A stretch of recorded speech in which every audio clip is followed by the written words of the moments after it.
Ako si Rodolfo, operator ng DTF machine dito sa Transfer It LCC Legazpi. Ito ay ginamit ng 7 araw na may total na 82 meters. Ito ang printer head.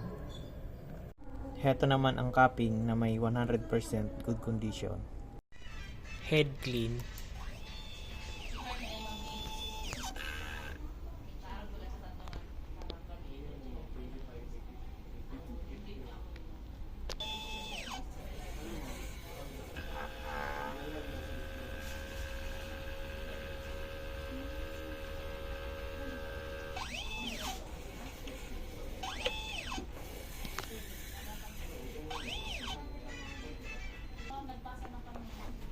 Punasan ang wiper pagkatapos mag-head clean.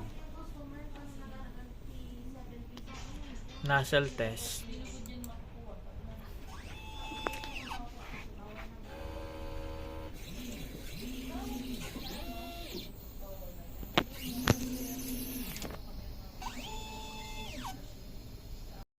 Ang ink system label namin ay tama lang.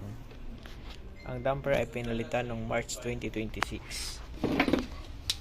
Ito ang ABR, waste tank, at dito naman nakalagay ang ground wire.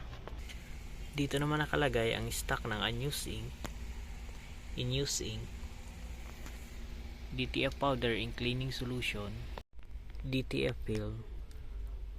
Ito naman ang daily checklist.